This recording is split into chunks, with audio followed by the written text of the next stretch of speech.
Welcome to the Situation Room. And today we are looking at the ecosystem through the lens of the founders, solving problems and building that infrastructure that investors and the brokerage community now rely on. Joining me are some heavyweights of the region's homegrown PropTech startups. We have Jad Antoun, who's the CEO and co-founder of Huspy. I've got Walid Shihabi, who's the co-founder of Keyper, and Manar Mahmassani, co-CEO and co-founder of Stake. I always like to kick off with either vibes or data. And you guys sit on some really rich data. And some of you have published some reports recently, but I want to know about your internal dashboards, your internal performance. What has shifted over the last 2 months since the conflict began? Okay, I don't mind starting. Thank you so much for having us, Silvia, and awesome initiative, the Situation Room. I'll tell you what, from our perspective, very soon after hostilities broke out, we thought we need to have an opinion about this and we need to have a reference about what's going on and we need to have what we call a house view about the market. We're very involved in the property market in Dubai and Abu Dhabi, but we're particularly interested in the rental space as a rental specialist and particularly involved in rental processing and financing and so on. So we established a bit of a scenario analysis and we decided that the market would go one way in the following scenario and another in another scenario. And then we started looking for market signals that could act as a proxy at a time where the market, especially in the first couple of weeks, the market was pretty much frozen. And that meant that you had no real buying or selling activity to speak of.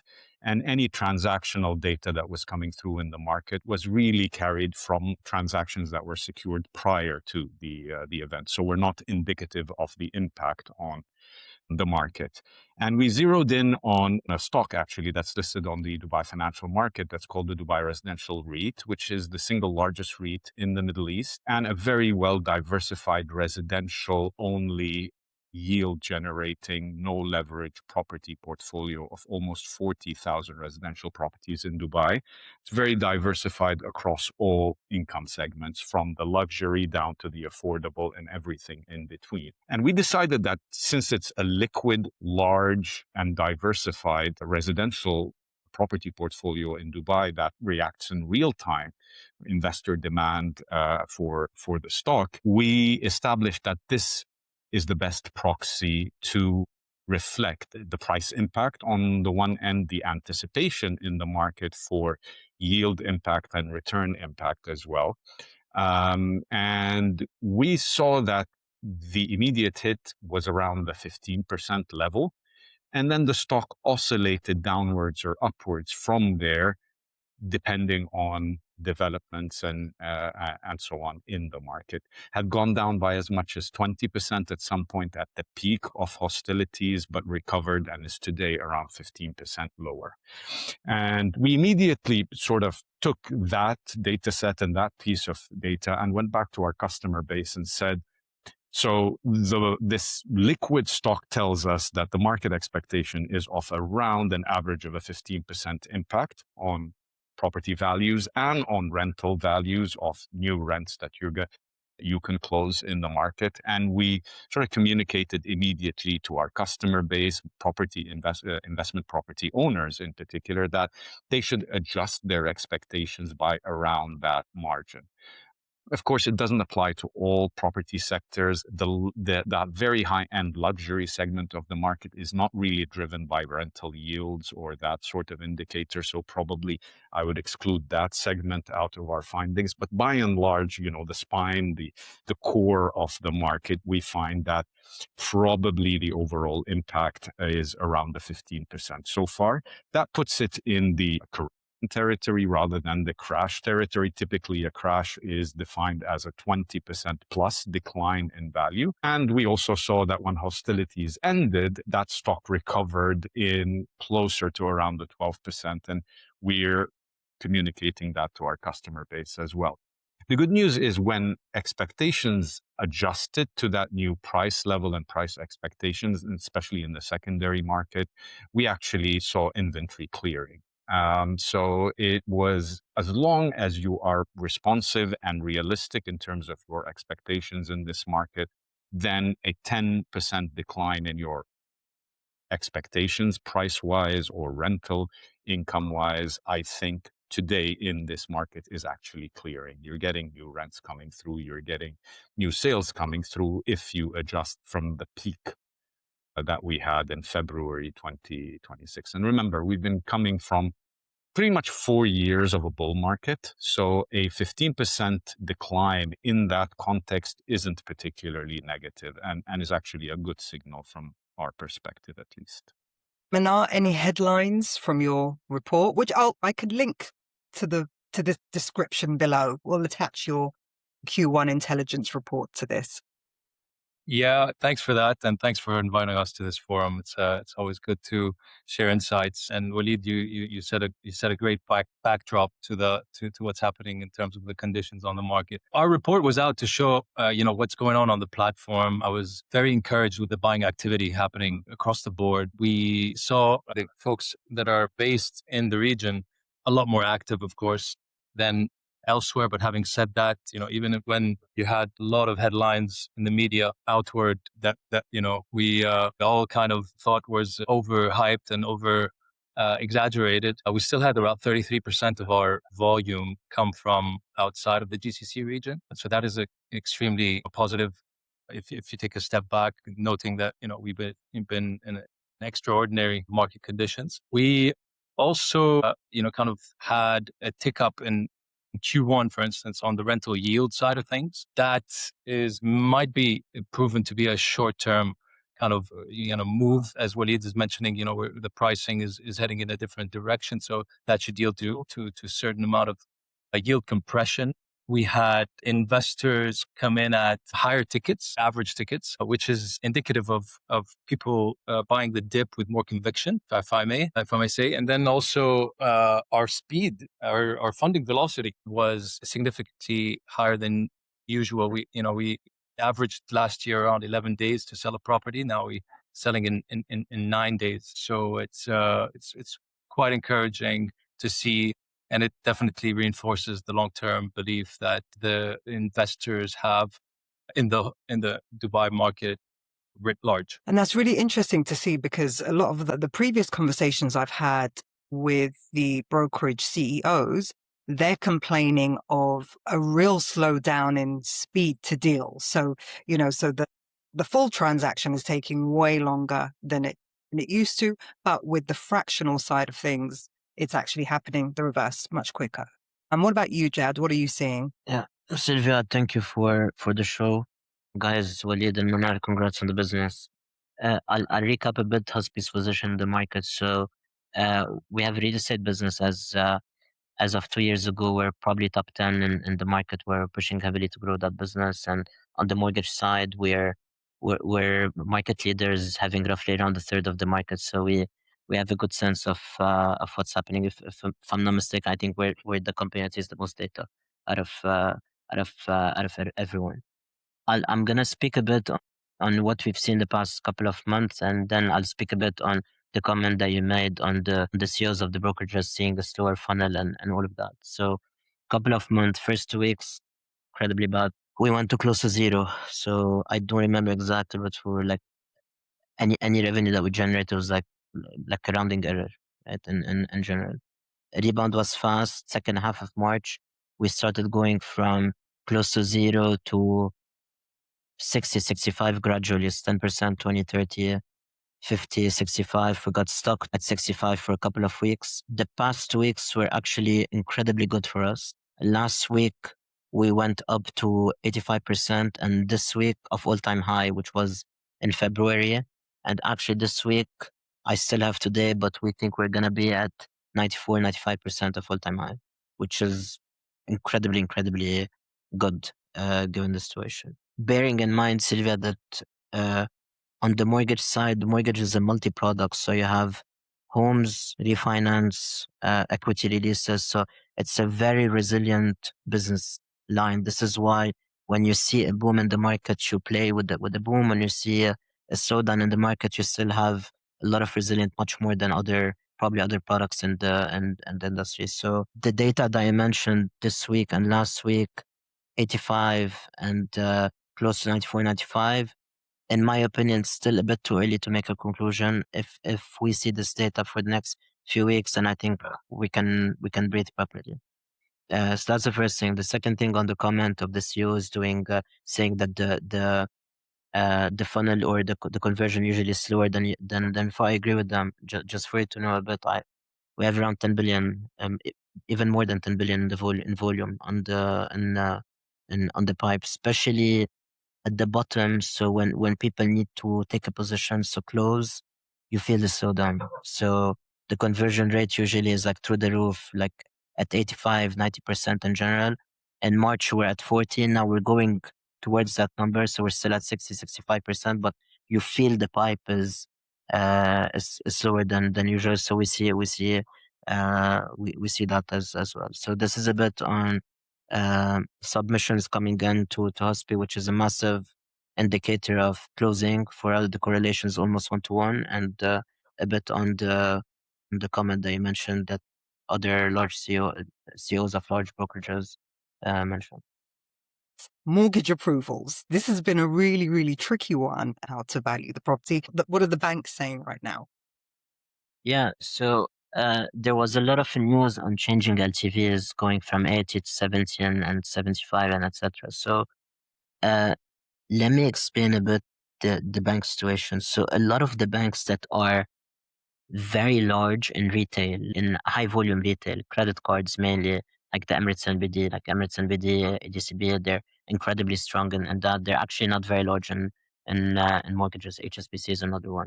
They're very important banks in the industry, but there's other banks who have a much larger balance sheet allocated to mortgages. These are the likes of AGIB, DIB, and CBD.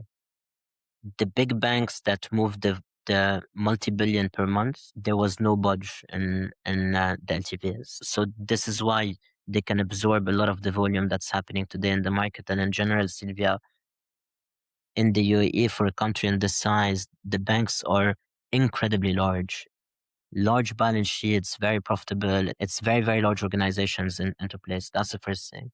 The second thing, on the pausing on the property valuation side, we felt it in the funnel. We got stuck at that level, even more so in the first couple of weeks or so. But you felt that everyone's waiting for someone to do something in Jan. So we had a funnel that was stuck. Now I think we're good, I would say, as of the past couple of weeks. A bit slower than usual, but it's not anywhere near to the March problem. I have a bit of a complementary opinion also on that angle. So we work in a bit of a parallel area, an alternative financing area for landlords, mostly related to asset-backed financing and rent receivable financing and so on. And it doesn't go through the same funnel or the and doesn't even go to banks. Actually, the decisioning happens internally and we saw a significant spike. When I wanted to talk about our business, naturally parts of the business declined. And in the first couple of weeks, there was a hit on practically everything. Even marketing was worthless because you couldn't compete with news, right, in terms of the noise. But then when things started settling down, we started seeing a spike in demand for certain products that we have, specifically financing or what we call the factoring of rent. It's an alternative financing solution for property owners. It's a much, much smaller LTV. It doesn't tap into the equity of your home. It really factors in future rent receivables that you have. And that business doubled for us. Now, you might say that is actually them throwing the risk on us of receivables that might default in the future. And there might be a little bit of that there. But I think it also showed that there is in this environment, certain solutions within real estate actually have an opportunity to accelerate as well. And liquidity solutions that are quick acting probably are some of the sort of most immediate areas you can get benefit. Naturally, on the tenant side as well, we saw a big decline in new tenancies, and the first couple of weeks, as Jad mentioned, were practically zero. Nobody was moving houses in the first couple of weeks, right? Nobody was making a bid on a rental property, etc. So the volumes collapsed. But then after that, we saw a spike on sort of rent financing for tenants within their own properties. And their preference over there is to sort of retain cash and not commit that cash to rentals significantly in advance. So we saw some of that behavioral sort of changes actually impact our business positively. It's a bit like when in COVID you saw adoption of certain solutions that are digital happen a little bit quicker. We saw some of that happen in the market here. And on the landlord alternative financing bit, it actually accelerates when banks sort of pull back on risk or pull back on LTV or acceptance or valuations or so on. And what are you seeing, Walid, when it comes to early terminations and Doubled. So we've seen a doubling in early termination requests from the inventory that we have, but we think we have critical mass today to say that it represents the market to some degree. And we saw a doubling of early termination requests, accepting whatever penalty comes with it. But these are, it's a doubling from a very low base, though.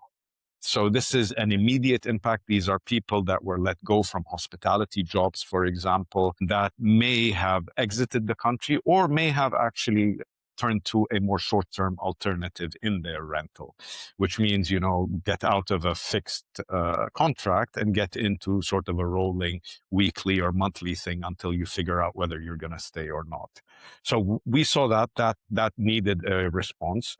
We saw an uptick of failed payments as well, failed rent payments, but not a very big one, not a doubling like we did with a sort of early termination, but around the 20% increase in sort of failed rental payments. Recovered later on, so what ended up being the default rate only went up by around 10% in total from its base before that. But what we did see is a very sharp decline in new rent.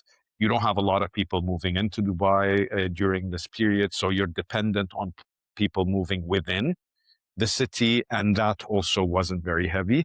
And then we started people actually taking advantage of more ability to negotiate with their landlords who has a vacant property. And, landlord-tenant relationship in Dubai has been very, very strained in the last 3 years due to increases in cost and demands for early, more upfront payment and so on. So we started seeing some people actually upgrade for the same price, or get the same thing for a lower price, taking advantage, making a bid, etc. And that moved the rental market a little bit more. We don't think we're going to see a recovery to where we were in February in terms of new rental contracts until October. And I think that's the date that we're anchoring on to see where we are in terms of new demand on rent and where rent levels are in the market overall. one word that keeps coming up is, which isn't associated much with Dubai language, is the word affordability. So now that's under the spotlight. This also kind of enables some of your products like Manar. You make investing very accessible. Walid, you're making renting a little bit easier. So just talk to us about how the impact to the rental market and affordability could be benefiting your solution. Maybe to continue on my thought, and then I'll pass it on to Manar and Jad. We've been inundated with inbound interest from enterprise in making the experience of their tenants better. And that is an indicator. Well, at first, that tells you that the power dynamic has shifted. We came from a period of very tight supply where sort of landlords were able to demand more without being very accommodating on the requirements of tenants. And there is a quick shift today, and it's not just on the landlord side, there's a general policy push as well in making the rental experience better. But they all of a sudden are valuing more things like retention, where before you were seeing evictions and a replacement with a higher rent. Retention today now is much more important. So I want to keep my tenant. I want to keep my tenant happy.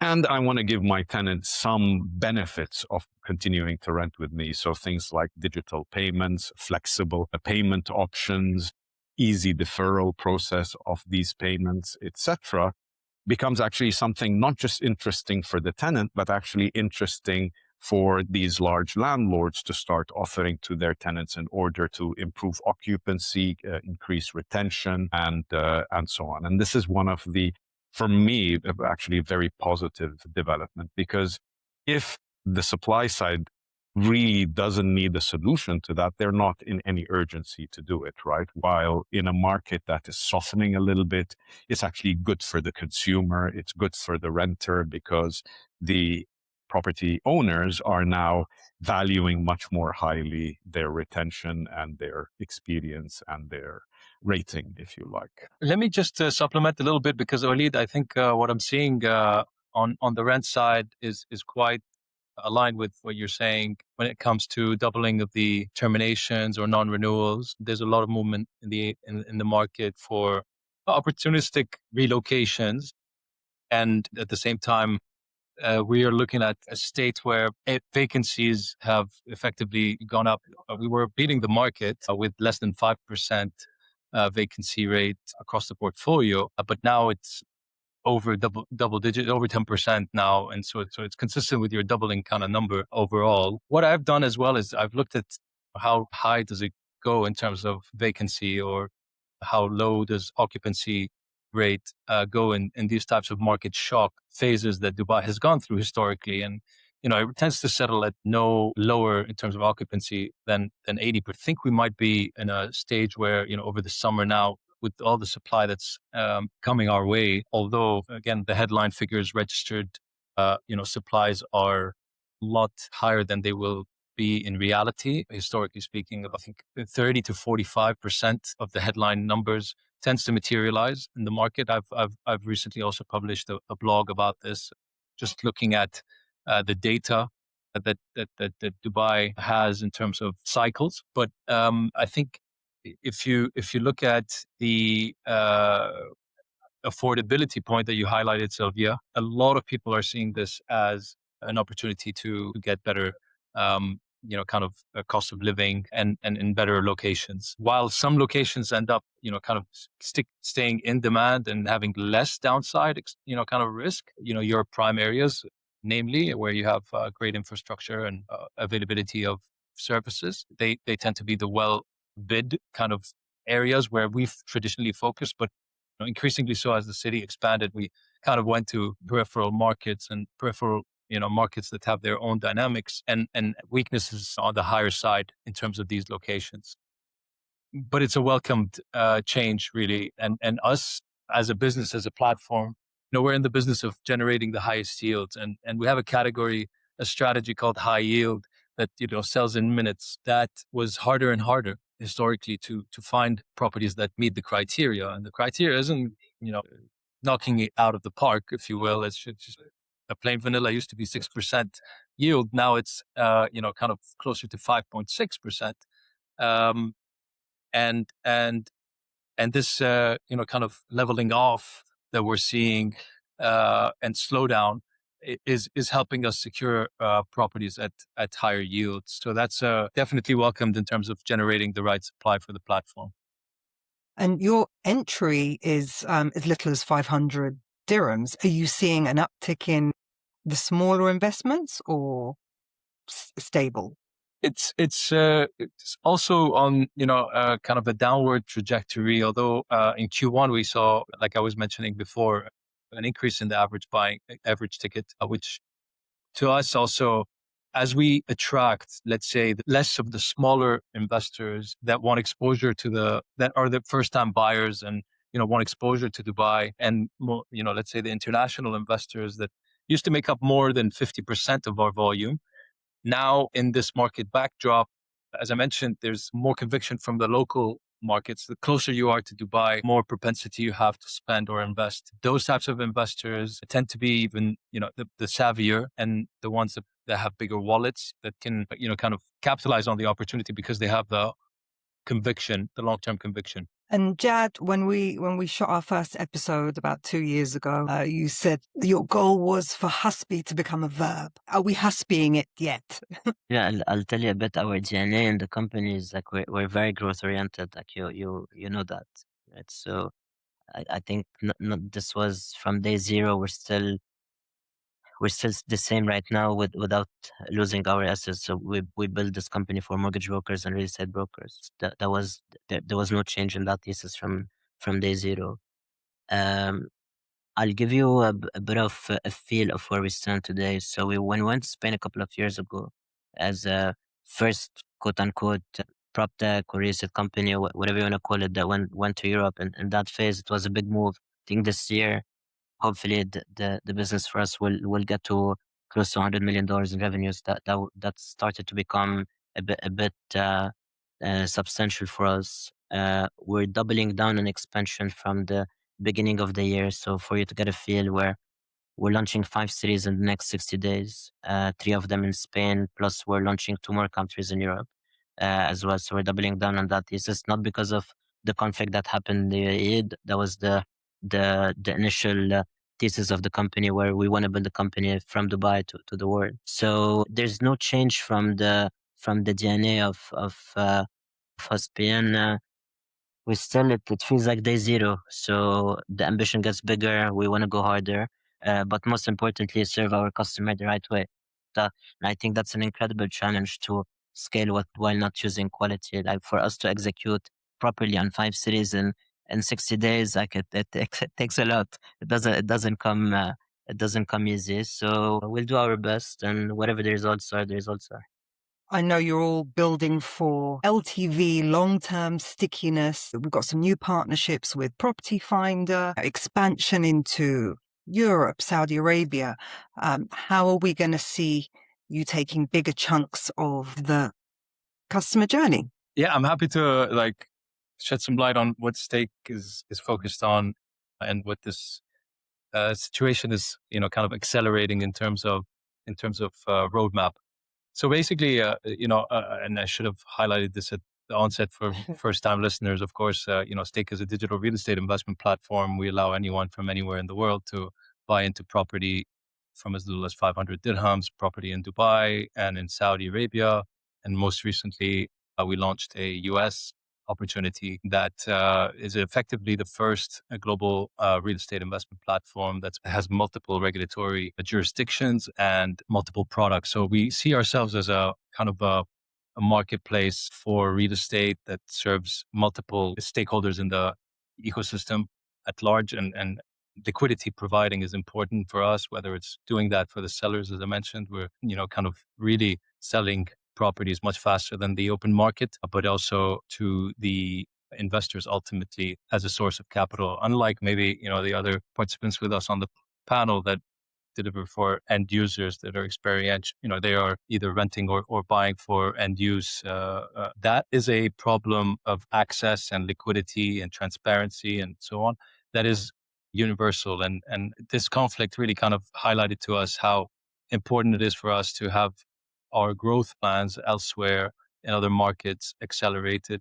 Jad is one of those guys that encourages us to think global, and so does Dubai, of course. And today it's top of mind, really. Not that we're not, again, doing that historically, but now it's these are plans that we're accelerating without also taking our foot off the gas when it comes to our home markets, and that's UAE and Saudi Arabia. Those markets are large and deep, and they have their growth trajectory. We have partnerships, as you mentioned, with Property Finder, and one of our largest shareholders, Emirates NBD, which is going to give us the scale of supply and distribution locally. But what do you do with that is the key kind of thought process at our end. So we're looking to bring our tech stack, our process, our expertise in building this model, scaling it. We're the largest fractional real estate investment platform now in the world, taking that to other markets where, that value proposition hasn't scaled so well and has for one reason or another. And so that's top of mind for us. And Dubai is a great place to build from. I think my friends across the table will say the same thing. Maybe, Silvia, I can throw in a question here. I think the perspectives are really interesting from the participants. So both Stake and Huspy have ventured outside of your local market, the domestic market, in the last couple of years. When it comes to Keyper, we got into a new market. When we went from Dubai, we went to Abu Dhabi. So we're pretty much still very much, we haven't crossed the borders of the UAE yet in terms of the operation of the of the company. But I'd like to ask Jad and Manar, have you seen from your sort of core customer base in the last couple of months sort of a good justification for that sort of diversification outside of your home market? Did you see capital being recycled from one market to the other, for example, and still you being in those markets retain that customer's journey out? What are your thoughts on that? Are you able to create value from a domestic customer that wants to look outside? From our end, the data isn't really there to support any particular pattern at the moment, Walid, because we haven't had a Saudi fund or a US fund since the situation started. So we can't really tell, but we're getting a lot of inbound from clients to look at other markets. It's not increasingly higher than particularly any moment in time, because investors do want geographic diversification, and outbound investing from the region tends to be very strong historically. A lot of investment managers that serve that capital, whether it's at the highest end of the market with sovereigns and institutions and institutional investors, down to the retail buyers who deploy to developed markets like the UK and the US, always going to be well in demand. But nobody's really brought it together in a digital platform where it gets done really in a delightful way and easily with speed and transparency. So that's really kind of what we're trying to serve. And we do believe that in terms of conviction that everybody who has a real estate allocation, and it should be everybody in their portfolio, shouldn't be overly exposed into one market only. And so that makes a lot of sense to us. Yeah, maybe I'll explain just Huspy's position. So with us, everything that we do is either the agent in mind or the mortgage broker in mind, right? That's the thesis. We've created infrastructure for the past 4 or 5 years that in every market that we operate, we give the option to either operate locally in that market for the agent or the broker, or for us to go cross-border. So I'm gonna give you multiple examples. In Spain, we have the largest non-residential mortgage company. So anyone who's not living in Spain and want to buy in Spain, we're the largest company who provide for that. We're launching a couple of countries right now. We're going to operate on the same exact infrastructure where we provide that service. And then over time, hopefully, if we do a good job, then we should lead that market as well in those countries. Any agent that we have can operate in any of the cities that we operate in. We're in 11 cities today. So we used to cover all of Spain to the exception of Barcelona. We launched Barcelona on Mondays earlier this week, Marbella next week. So these are 2 cities that are important. In Spain today, we covered the vast majority of Spain. So anyone who wants to go either for personal reasons, for the summer reasons, for whatever the case is, like this individual level, our offices are all open. So this is what we stand for, but this was the thesis that we have before the conflict. So from our side, there's nothing that changed either before or after March. What I find interesting is that all 3 of you, I guess, started with a smaller wedge tackling a narrow wedge problem of the investor. So whether it was mortgages, Stake was fractional access, and Keyper was property management or yield operations. But you're all now rapidly expanding across layers and layers of the investor journey. And for years, kind of PropTech has been very much unbundled, like new startups popping up, solving a very tiny portion of the journey. I guess my question is, why is this rebundling happening now? What is the UAE representing in terms of confidence in PropTech? Is it gearing up to be the Silicon Valley for PropTech? What are you seeing? What's your kind of words of wisdom for the PropTech founder scene? I've posted on this, and I think it was one of the first things that we sort of stated under what was then the new PropTech Association of Dubai, is that there's a legitimate belief that Dubai can be the PropTech capital of the world. And there's some key components of what could make that true. Number one, you need a great property market, and we've had a great property market in Dubai and the UAE in general. It encompasses capital from all over the world, functions from a regulation of an extremely enabling regulator that has very progressive thoughts about the industry and sort of implements them sometimes through PropTechs like the ones here, including things like I think the UAE was one of the first to regulate the tokenization of property, for example, and that was sort of leveraged highly in terms of the infrastructure in Dubai supporting PropTechs. But we also have a lot of success stories, and we have unicorns that almost entirely depend on the domestic market for their revenue. So domestic market is big enough to create companies that are worth $1 billion or more, right? And that is rare. You rarely ever have sort of startups that can reach unicorn state depending entirely on the revenue of a single market, but Dubai is able to do that in the property space. And then multiple other things, of course, factor in here as well. And I think just the amount of talent that's pouring into it and the amount of problem solving that's going into it. Manar just said that stake is the largest fractional ownership as property fractional platforms in the world. So you already have cases where something here scaled more than anywhere else in the world. So I think periods like this one are actually good opportunities to accelerate what we just said. So open up the taps, push mandates, commercial mandates from government to private companies that are in the PropTech space to just scale up entirely, accelerate regulation that is supportive and that can do things to sort of create value very, very quickly. Be creative and adopt models that don't exist elsewhere. You can be an innovator. It is nothing that forces you to be a clone sort of factory. You can actually create new stuff out of here, and the market gives you the opportunity to do so. So that's my personal take. I'm quite passionate about it, actually, and the present company proves that you can scale out of here. I just have a theory that you can probably scale to a very large place almost entirely from this domestic market. I would echo this absolutely. It's a unique place, very conducive to growth, with like a confluence of factors that Walid just mentioned that ultimately, make for a great kind of home base for any PropTech company looking to solve the many pain points in our industry. While we all chose our paths, across the table, there are several different use cases still to solve for.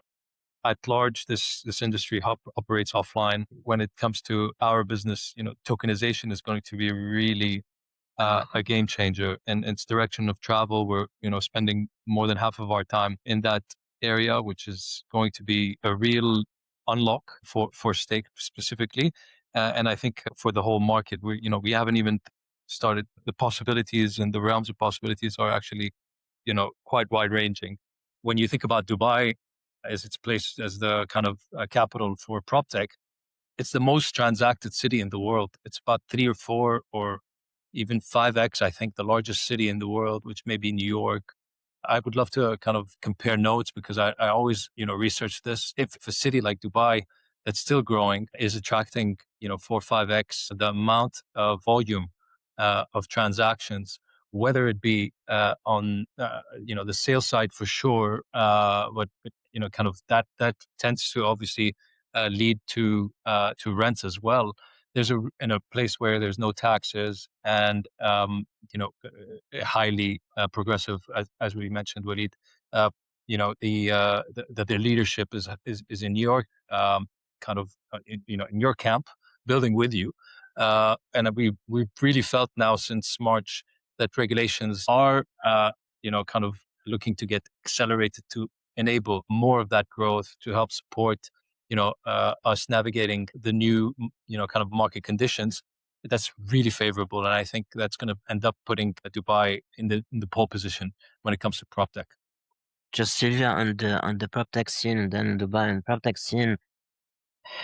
One, I have a lot of respect for Michael from Property Finder and Haider from Behaviour for their company, especially that they've built a company under very different circumstances. Like I know Michael for a long period of time, and for the past few years, Haider. I think these are companies who are 10, 15, 20 years old, where funding wasn't here, and it was a bold move. So I have a lot of respect for both. I think when you start speaking about PropTech being the hub, Dubai being the hub of Dubai, over the past 4 or 5 years, I think Huspy played a small role in doing that. I think we were the force to properly anchor, properly scale, and doing that. When Manar is saying like they want to go to Spain, like I'm the biggest cheerleader. I'm close to Manar, very close to Rami. So I hope they go to Europe. They build a bigger business than we've done, and so forth. So um, on the Dubai side, this is our home. It's been. I say that there has been a big part of what Huspy is today and what will become is because of the country. And when the conflict happened, I spoke to the government and the ministers like, don't worry about us. Like we're next to you, whatever it's needed. And similar to how they've been to us for the past few years. So we're not going anywhere. We have a tech team of roughly more than around 100 people. Most of them are sitting in Business Bay. We're building technology in a global way from the UAE. So for us, there's no changes in the plan. We're going nowhere. And when you say things like, "Hey, here being the Silicon Valley of PropTech," it gives me a lot of happiness. I've got like an amazing panel here, which is very, very experienced in raising some serious funding. And Walid, we do love an exclusive on golden nuggets. Do you want to announce something or maybe hint at something? I just want to say, listen, I don't recommend closing around during a war. Let me put it that way.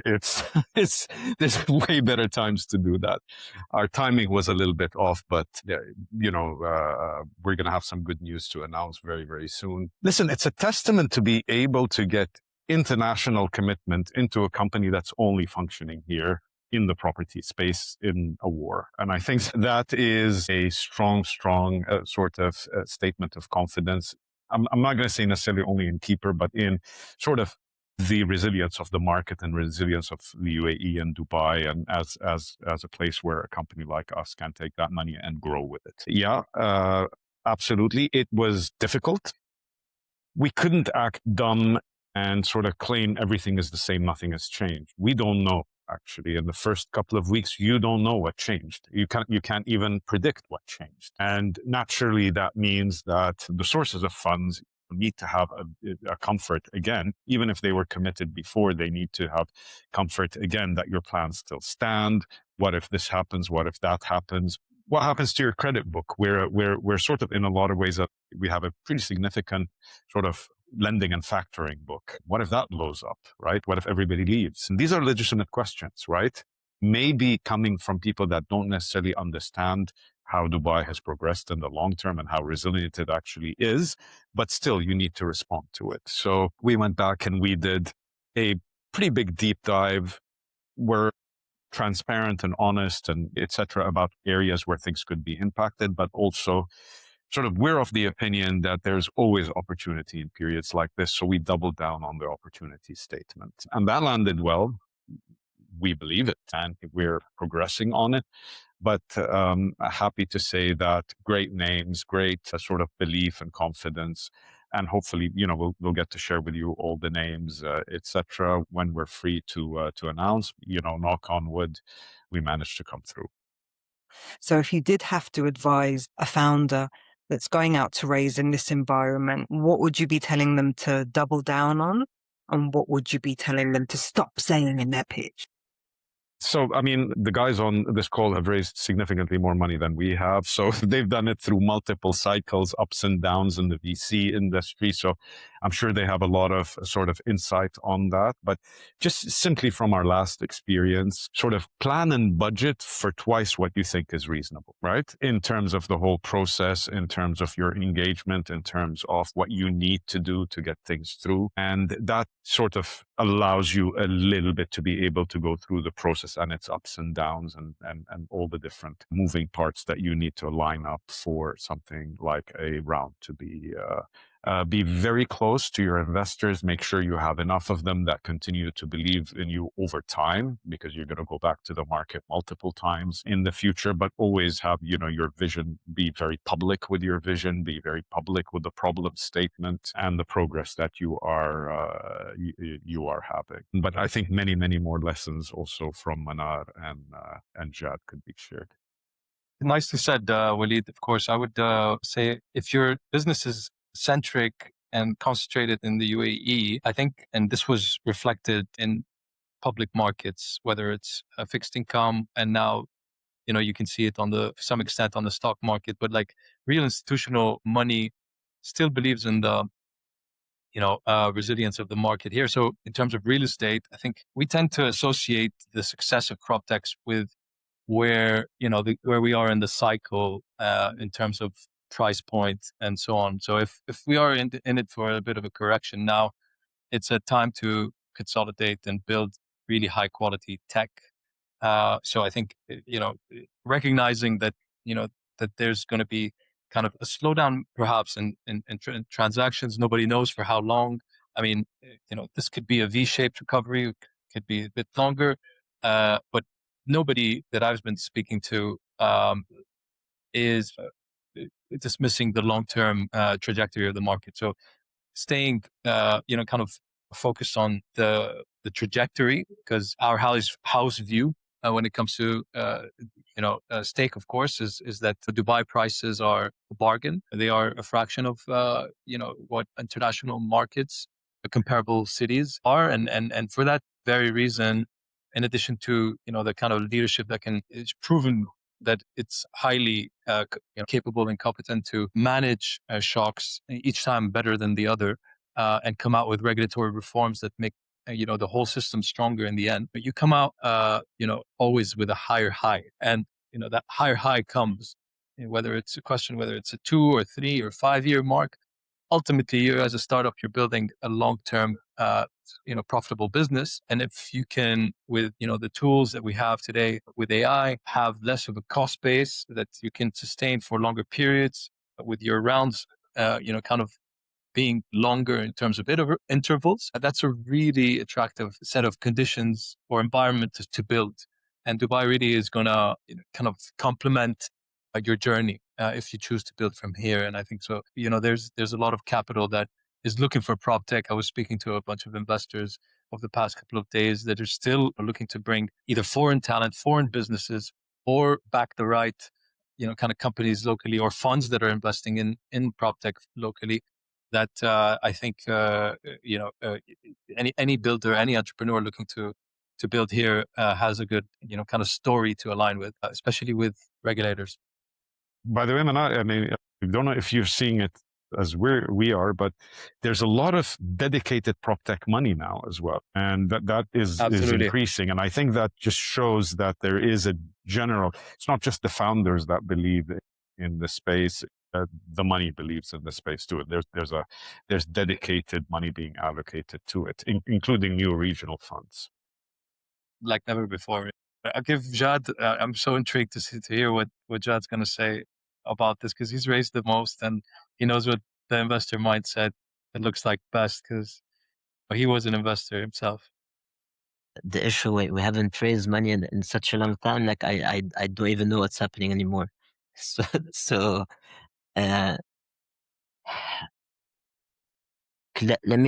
tell you just with the big caveat that I'm a bit far away from the early stage money these days. So we're been 1 year literally like underground execution and all of that. But this is my general sense, right? I have a bit of a different opinion than the rest. I always like to play global, big market, multiple bets at the same time. Like that's always my essence, right? So at any point in time in Huspy, we have maybe 5-6 bets up and running, right? And that's something really important. All the bets are in big market. If something, God forbid, doesn't work, then you have enough bullets for you to outgrow. And that's the first thing. The second thing, I would say people should not take venture money unless there's a big problem to solve. And I really think these days, like in 2026, building $1 billion company or a unicorn is not enough anymore, especially with what's happening right now with with Anthropics, and when you see people making billions of dollars and we're still aiming to be a unicorn, I think we should increase the bar. But that's the second thing. The third thing, I think with time, especially when you grow, when you play at the growth phase, what Walid was saying about being close to investors and earning trust and etc. The best way to earn trust is numbers. Like when you execute over a long period of time, I think you earn it naturally, right? And in the business, when there's a lot of back and forth and etc., meaning usually something's not working, right? And the business, early enough, you build a relationship. With time, you execute. Like I feel it now. Like we know a lot of the large funds globally, like we're close to them, and I think at our stage it's all about numbers and how much the market can take still, right? And let's say, for example, here in the UAE, you're at 30% of the market. You still have a lot of handovers to the market. The mortgages is gonna blow up, but how much room do you still have? I think we can still grow 3x on the mortgage side. Then becomes okay. What about the other business unit in the UAE? What about the Spanish business? What about Saudi business? What about the other two countries that we're going and launching? Because at the end of the day, anyone who puts money in, they're putting money because they think the company is gonna grow and to have a return, whatever the return is. So this is a bit what you're having. I remember when you were saying, now that you guys are saying that there is funds dedicated to PropTech. Man, when we raised our seed round, man, I can't tell you how difficult it was. And I come from venture background, and it was very difficult. At the end of the day, there was a couple of investors and my old boss who bet on us. But now, if there's dedicated funds for the region, incredible. The question becomes, what are the part of the industry where you have a big enough market that no one is tackling? That becomes the question mark, because I think all the big problems are people are going after, and in general, unless I miss something, then I might be wrong. Well, what is that gap? What is that gap that needs filling? And we nearly got to an hour conversation with 3 tech founders without mentioning AI until Jad said Anthropic. So, where does AI fit into this? This is such an old, clunky industry, very difficult to disrupt. But what is the next big thing? AI fits in property like it fits in any other industry. It will have areas where it will be obvious and very quick to be adopted, in other areas where it needs to be a little bit more thought out. I mean, I can bring up some examples related to just logic of collections, right? We've passed that on now. We don't have collections people for payments anymore, right? So we automated that. That is a version of AI, right? That decisions on collections and actions collections itself. It's an agent that does its own thing, goes back, gets the money, comes back. That's part of property. Rent is every consumer's single largest expense, right? So we implemented it in a way where the collection process is just that much easier, and I don't need bodies to do it, and I don't need to really deal with the individual in order to do my collections. There's other customer facing stuff. There's just very simply, from a PropTech's point of view, AI gives me the ability to ship faster, right? So I prototype on my end right now, and I'm not a technical person, but I want the product to do X, Y, Z. I can actually go in and prototype it myself and pass it on to the next stage, rather than have it go through multiple cycles before the technical team understands what the commercial objective is. And it's compounding and it's exponential, but in every single area you can think of, there is a utility out of intelligently implementing. I don't think it's a thing on its own, right? There's no property AI company that should be. What does that mean even, right? But whether AI will seep into the industry, I think it'll seep in 1,000 different ways. Any other major gaps you think will be filled in the regional PropTech stack with AI? So maybe I'll take a stab at this one before Jad. On our business model, or in our space, data is very important. So, I mean, data used to be opaque, but now it's more readily accessible. Still, I think can be improved or optimized a little bit better. And what you layer in on top is, kind of ultimately the ability to assimilate kind of intelligence based on the data much faster and readily at people's fingertips. And that's, for a business like ours, really, really helpful for investors to always, feel informed before they're making decisions. So a gap at the moment is actionable insights that are actually that are value accretive to your portfolio decision making, that we think hard about how do we solve that gap ourselves, of whether there's kind of like Walid was saying, business models that are real estate AI narrow in that kind of direction only, that doesn't operate around the kind of leveraging data, is not something that is evident to me as yet, unless the tools that are being built, globally speaking, are highly powerful to improve our internal and external use cases for AI. And so it's one that is not necessarily a builder of AI, but a user when it comes to real estate and PropTech, in my opinion. Jad, any advance on that? Yes, because maybe I'll answer it in two ways. So one, the new spikes in chatbots, voice agents, like all of those, Anthropic and Gemini and OpenAI are becoming they're so good that you can spin out something literally in a couple of days. So if you're a proper tech company or someone who has a skill set to use these tools, I think you can build it in a very natural way. So any tech company who is outsourcing this use case, for me, is a big red flag, like a big red flag. If you're a traditional business, you're far away from the skill set, what's happening, then I get that completely. But in my opinion, this is going to be the norm of any company. Like, I don't think there's a moat at all. Like online, offline, large, small, medium, like that's the bare minimum that we have in Huspy for the past year and a half, right? And that's the first use. The second use case, if you want to build either something proprietary, in my opinion, either you have to do it on top of internal technology or data that's proprietary to you, or you have to have next to it a distribution network. If you don't have any of both, you can have a new release of Claude or OpenAI or something like that, then kills your business, right? As a whole. From a data perspective, we have been collecting data for the past 3-4 years here. We have thousands of mortgage brokers and real estate brokers. We have 33%, even more than that, on the mortgage market. So we have a lot of data, like a lot of data. Like and anyone here who's trying to build a data infrastructure, or like we have all of that, right, in the business. Today, what we've been doing for the past 3 years, we're collecting interactions on the app, interactions on the portal, interactions, data that's coming in, obviously under GDPR. And I think we're gonna spin something really powerful in Q3, Q4.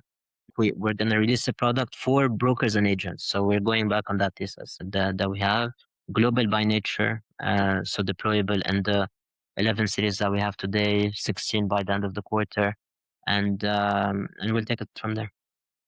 Just want to wrap up with your current vibes then. We didn't start with your vibes, but we'll wrap up with your vibes.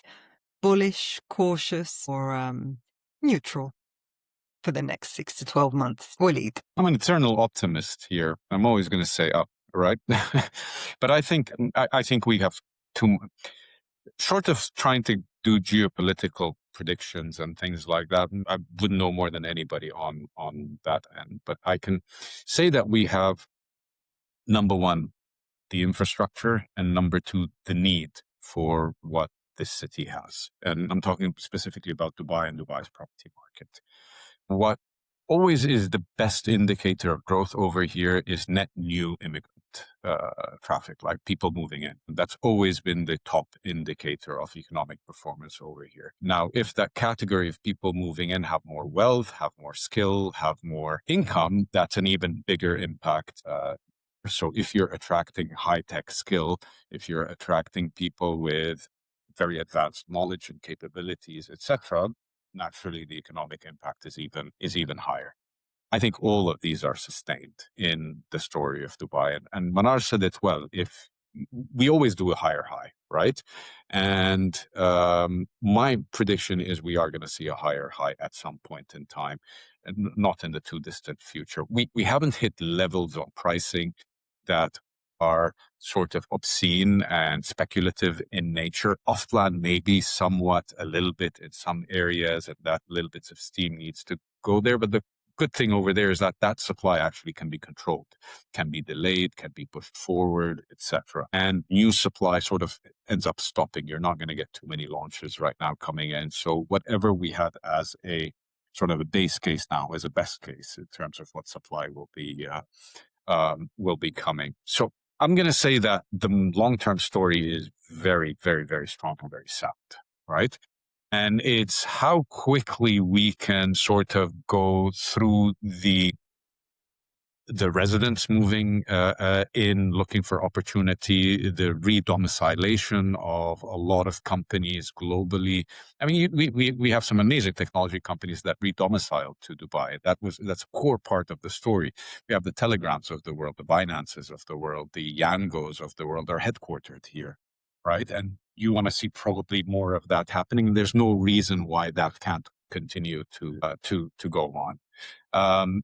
Shorter term, we're going to react to events, right? So we're a little bit apprehensive. Things get better from here and die down, and we have a good summer period. I think October looks a lot like February to us.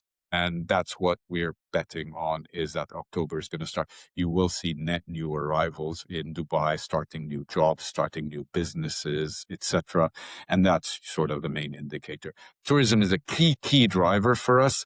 That tends to lag a little bit, the confidence that you have from people already here, for that to return. But even that, I anticipate could be completely behind us at, short memory span. And by December, we have 100% occupancy rates in most hotels again. I believe so. But again, it is quite sensitive to events from here. On my side, I'll keep it short. I mean, less macro, more about, how I feel. I feel very bullish about, building in this kind of moment in time right now. It's extremely exciting. Jad mentioned how productive we all have become, and how our teams are really amplifying their output because of the tools we have. And I wake up, I'm really excited to get on my cloud and do work that used to take me much longer. And so this is just fuel to keep building an iconic business.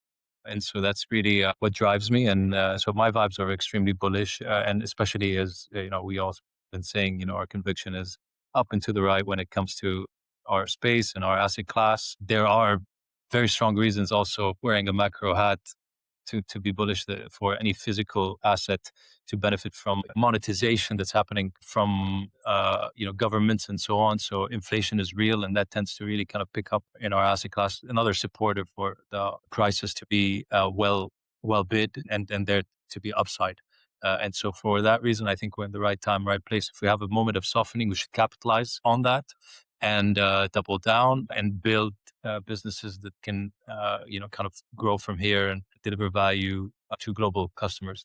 Silvia, I'm gonna take 60 seconds. So the way I described it to someone is that if the UAE had a couple of thousand misses with little damages, and most businesses rebounding after a couple of months to 60, 70, 80% of business after war, I'll take it any day.